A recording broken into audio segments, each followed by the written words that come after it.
But Russ, also when you did put me in the number 1 jersey, you didn't take me off until 70 minutes. Can you remember the first time when we were at the World Cup? Can you remember what happened? Yeah. Can you? I still said I'll resign if we lose this one. You go through all those measures just to make sure you can spend another couple of minutes on the rugby field. What do you think about this? I'm not sure if I'm allowed to say this.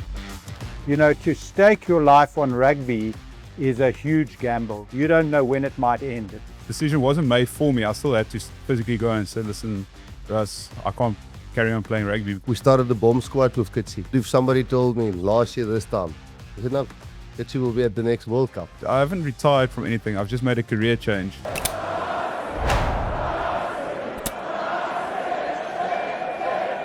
Kitshoff, so obviously, I said to you that Dr. Patricia was my second doctor ever. We had a Dr. Leo Holzhausen, and in the army we had doctors, but it wasn't full-time and professional. And the game only really turned professional in 96, 97, I think. But it's funny, actually, after I left the Lions, and I know people don't want to hear a lot about me, but I do think if you don't plan for the future, and I definitely not at 29, when I actually left the Lions and went to the Cheetahs, and I thought, now I'm going to be a Springbok again. I played 36 test matches, and I thought I'm going to get back into the Springbok team. Harry Viljoen dropped me, rightfully so. I deserved to be dropped. And I went to Doc Louis late, and I said, listen, I'm going to go back to the Cheetahs. And I signed at the Cheetahs. And the second training session, I just jumped. Nobody was close to me. I just jumped over a rock, and I broke my foot, but not not like a Lis Frank fracture. It broke like that, not like that. And they struggle to, and just to say, if you're not really ready to stop, and you didn't plan to stop, I mean, how can I say? I did stop in the Currie Cup final, but I was dragging myself along for probably from 30 to 33, or no, from 29 to 32, and I started coaching at 32. But I was dragging myself along, and I just think I wanted to show you this. This was the efforts. I mean, just to try and play every single foot soul. Not that I'm important. I'm just saying, I went to every single foot specialist. Me and Rassie Erasmus flew to Adidas in Germany. They made me church shoes. They made me golf shoes. They made me rugby boots, and they actually molded my foot. So I didn't put on a shoe. I actually put my foot into a molded thing just to try and play, and put cortisone almost every weekend into it. Not for anybody to feel sorry for me. I'm just saying, I just think you're a very great example, because you would afford to play another 3 years. Yeah, 100%. You weren't. No, I wasn't ready. Yeah, you weren't ready. I mean, but that's the extremes when you didn't have something planned after that. I did a lot of things that didn't work, and rugby is almost the only thing that works. But I mean, this thing is full of inners, and then eventually the last couple of years, which you can't do now, especially with the kind of injury, I just hobbled along in the captain's practice, played a match, and lost in the Currie Cup final, and that was my last match.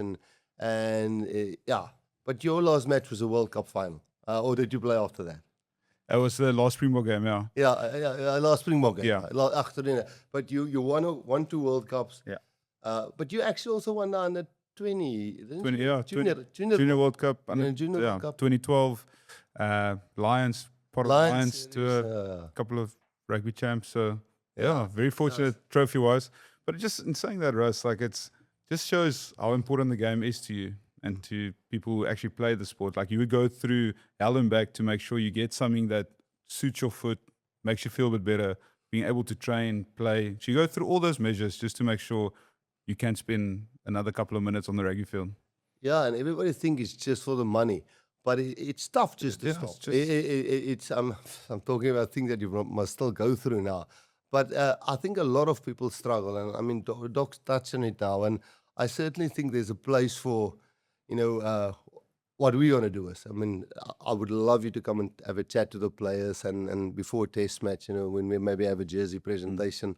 I just think every now and then, when something like this happened, one can also take the good out of that and remind the players. Yeah. Listen, this can stop tomorrow. This can stop the next day. But enough of the emotional stuff now.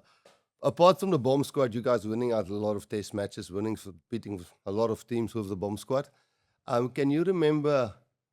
You probably won't. Can you remember the first time when when we were at the World Cup and can you remember what happened? Yeah. Can you? Can you recall it? Or if you can't, I'll. Yeah, it's like you must maybe fall in there, but I remember it like this. So you call all the front rows together, myself, Malcolm, Vinny, Beast, Bongi, and Frans. Yeah. Called all the front rows together, and I think Thomas was also there. Yeah, and it was in this little room. It was a little boardroom. Yeah. And you made a speech, and you asked, would you prefer to be on the field in the beginning of the game, or would you be there when we final whistle goes and you cheer and the game's over and you won? And something I remember from that is Beast standing up, so Coach, I want to be on the field in the start. Yeah, no, that's spot on. Exactly. Just to add a little bit, when we were playing, they weren't, the reserves didn't play. So it was myself and Andre Venter and Gary Teichman and Nick Mallet subbed me. And it was gutful. It was a bad team, man. And I sulked. And then I thought, okay, but I want to rather be on the field when we win. Yeah. Put my hands in. And I remember asking you guys the question, and I spinned it in such a nice way. I thought, now, all 7 of you, Thomas included, I think Thomas was there, will buy into this. And I said, Beast, would you rather sing the anthem, or would you want to be on that field when the final whistle goes? Because and yeah, you were saying, no, it doesn't care. It's 6, 17 or number 1, you don't care. Yeah. 18 or number 3, doesn't care. And B said, no, I want to start. And then so we always started Beast because he didn't quite accept it. But it But worked. rightfully so. Like, he was good. I think he was passionate. Like, from minute one, he was flat out. Yeah. And he played well. But I actually think if you guys didn't buy in there, it wouldn't have started. Because who do you pick between you and Beast? And all the tidies that was there, and the guys who's currently also playing there. I think it's something that if in that little boardroom you didn't say, I don't care if I'm 17, or because you might also play 40 minutes. Last thing on that, on the medical side, don't you also think the way we did it? I know it's 83 matches, but don't you think it also prolongs a guy's career when one guy doesn't play 70 minutes and the other guy only played 10 minutes? He never gets, if he's almost as good. So a lot of people like to criticize that, but surely it's helped you a bit. 100%. I think you're like giving you everything for 35, 40 minutes and almost saves your body that couple of minutes for the next week. And then you're fresh on Monday, or not Monday, but Tuesday, you're feeling better. And then you get through the week like that. But Russ, also, when you did put me in the number 1 jersey, you didn't take me off until 70 minutes. Yeah. The thing is, you have an engine. You're one of the few props that have an engine. Like you can keep on going. So thank you for that. Listen, and out of the bomb squad, you've got bomb squad lager. Am I right? Is that the right? Bomb The squad beer, lager. Yeah, the beer, they're on you. Thanks for the 4 that you brought me. I'll have them tonight. But that's one of the things you will continue. It's you and... It's just me and Malky. It's just you and Malky. Yeah. And how's it going? No, very lekker. It started a bit of a passion project. I think the name Bomb Squad became so anonymous with rugby almost globally. And we thought, like, let's just see if we can start a business together. Because as we said earlier, like, you never know when it's done. You never know when it's over. So if we've got some time in the years to build something that's quite cool and could sustain a little bit of like gees post-rugby, let's do it now while we're still playing and still very relevant. And I think that's how the entire idea started, and it went from starting a beer named Bomb Squad and it's now turning into this bit of a lifestyle brand, because we've did a divorce with Pick and Pay. We're doing a clothing range. So we started to build out a very nice little lifestyle business through that, what me and you and Malky and all the boys started with the Bomb Squad. So I can keep Malky on the bench still. And he started the Bomb Squad. No, I'm joking. I'll go Bomb Squad beer. And the other thing, I think, I've said this to Peter de Villiers, not Peter, the head coach, Peter, the scrum coach. I think there's place for something called a scrum club. We tried it a little bit, but then Peter went to France. I think creating is, I don't think you should stay long out of coaching anyway, because I think if you stay 3 or 4, 5 years out of coaching, you get a little bit behind with the way the laws changes and just a lot of things that happens, and the game getting more professional and a lot of other things in it. But I do think there's a place because it's such a unique position. I mean, I still don't have Don coaches the scrums. You know, I once had to coach the scrums. I don't know if you can remember Gary Gold. Somebody, his family passed away, and he said, "I must do the Tuesday scrums." And I just said from number 1 to 8, listen, the first scrum is you coach the first scrum, and then number 2, you go to the second scrum, number 3, you go Tell to me what the you're feeling in each scrum. yeah, and then that's how. So that's why I think it's such a specialized thing. I think if you create a scrum club where, let's say, you just all scrum coaches and all props. I mean, there's so many tricks and stuff. I mean, what Don's doing is a brilliant job. Yeah. But imagine a guy like you.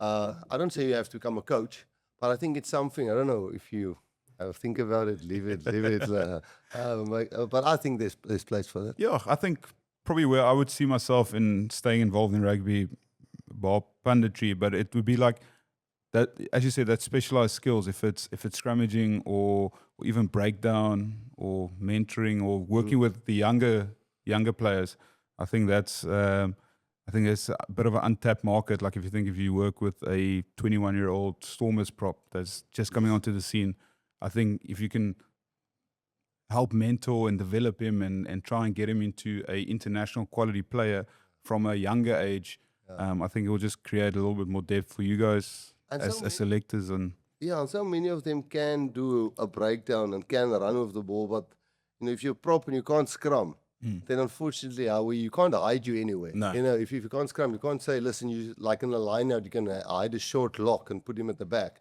But in a scrum, you have to scrum. And also, not always just a scrum. It's like that mental approach you have to a game or a scrum. Yeah. Like if you get pushed back once, yes, how do you come back from that and say, listen, now I'm going to put you under real pressure and actually try and win that engagement or try and win that shoulder. Like sometimes you get beaten once, you just almost the lights go off and you're just like, I'm just in survival mode. Yeah. And that's... I'll actually had a theory once, and maybe you can say it's wrong or right. I actually think a prop, when does a prop actually rest in the game? Everybody sees, and that's why I say, I'll commend you again on that, on your natural fitness, or how hard you worked on your fitness.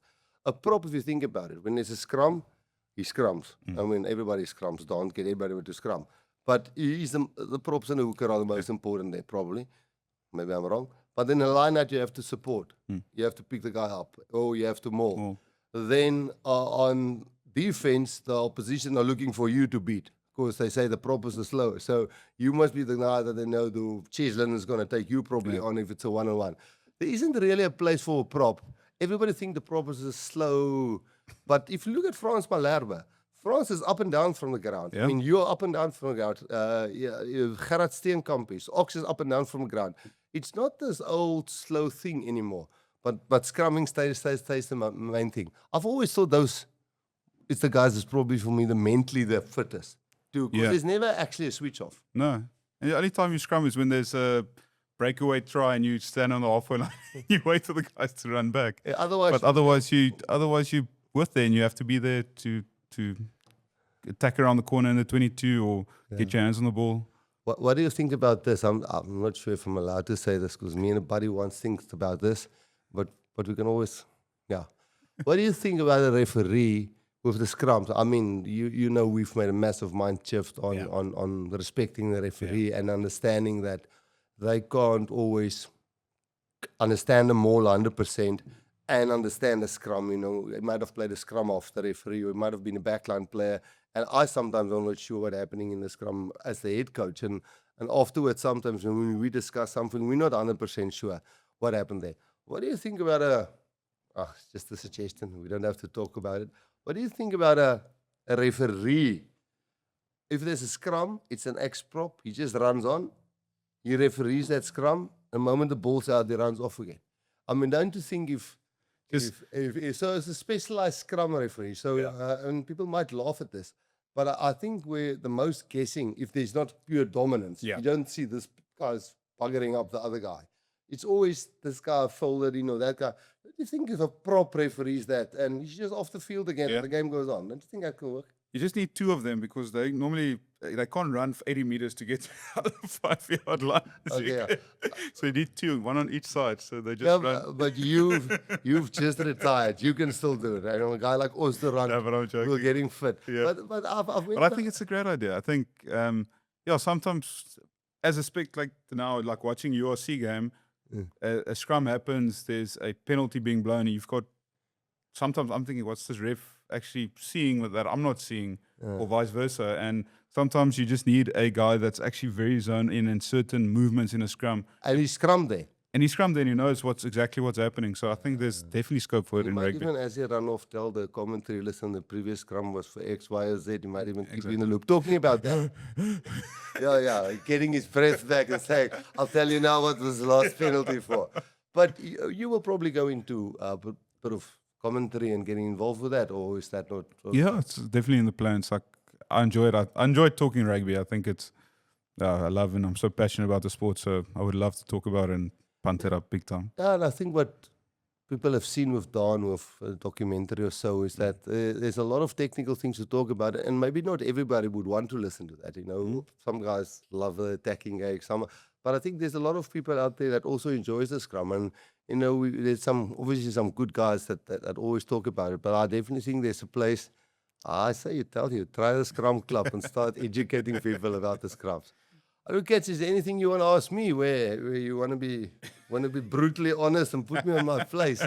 Because I've done it 3 times to you, not always rightfully so. No, I think it's not as of a question, it's more of a statement. First of all, I think it's the first time we've chatted in a very long time, and I just want to say thank you from the bottom of my heart for the opportunities you've given me in the Springbok colours. I think the lessons you've learned me, taught me, and the moments we went through, and some of that, I mean, the Wednesday before the Namibia game in 2019 is probably one of the funnest nights I've had in a Springbok camp. I don't know if you remember. Yeah. We don't have to go into details, But probably the one question I would have is, like, when in your head did you, like in that 2018 game against New Zealand, thought like, listen, we've got a big chance here. Like, we haven't beaten these Oaks in a long time. It's been big scores. How did you feel like when the team actually shifted their entire mentality to think, flip, these Oaks can actually become world beaters? How did that thought process go? No, Kitchi, remember we tried and sell the plan and say, listen, we have to get belief back. First of all, the supporters didn't believe in us. There weren't crowds looking at us. We didn't have sponsors, a lot of sponsors. I'm talking about SA Rugby, the Springboks.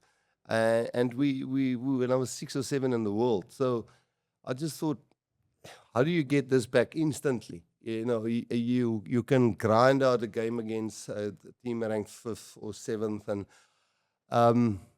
I actually remember we lost 2 on the trot. And then we played New Zealand. Didn't we lose 2 on the trot? And I remember I still said I'll resign if we lose this one. Because I said it actually before the game, because I could see in you guys' eyes you really believe in this. And I thought beating New Zealand in New Zealand, because New Zealand, I mean, we can say what we want to. They're just one of the brands, and consistently that from Richie till 2015, actually from 2011 to they were like the team consistently 85-90% win record. And I just thought knocking them over in New Zealand. And after those 2 games, I just thought, but you guys it always felt like we were not holding back, but we were waiting for that New Zealand game. And then in that week when I saw, but nobody's actually nervous about that. Everybody's excited. Everybody's like, yeah, this is the one we're going to win.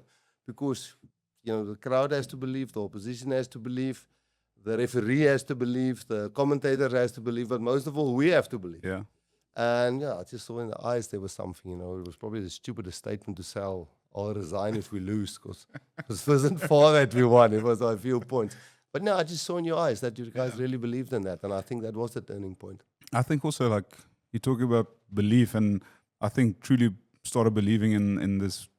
Like, you always bought into the plan, you understood the plan, but I think when the plan worked like that, then there's real belief. Then you then it's like momentum. It just carries on. It just keeps ticking over.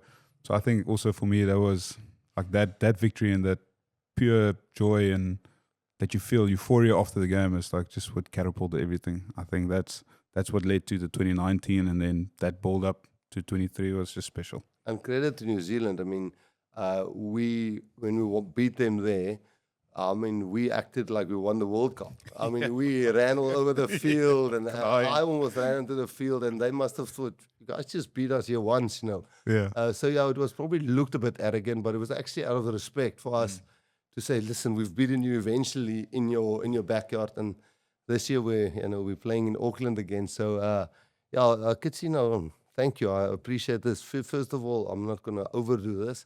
But it's just what I've said about respect for, because there's many things that I mentioned now as a little bit of a joke, but was tough to accept. Being on the bench, bomb squad, accepting it, saying you're going to be captain, even, when you went to Bordeaux and came back there, you had to settle in a bit. And yeah, I think you deserve all the credit, and I hope you really go far with everything that you do off rugby, and I hope you stay in the game and where we can help well. Thanks, Ras. I really appreciate it.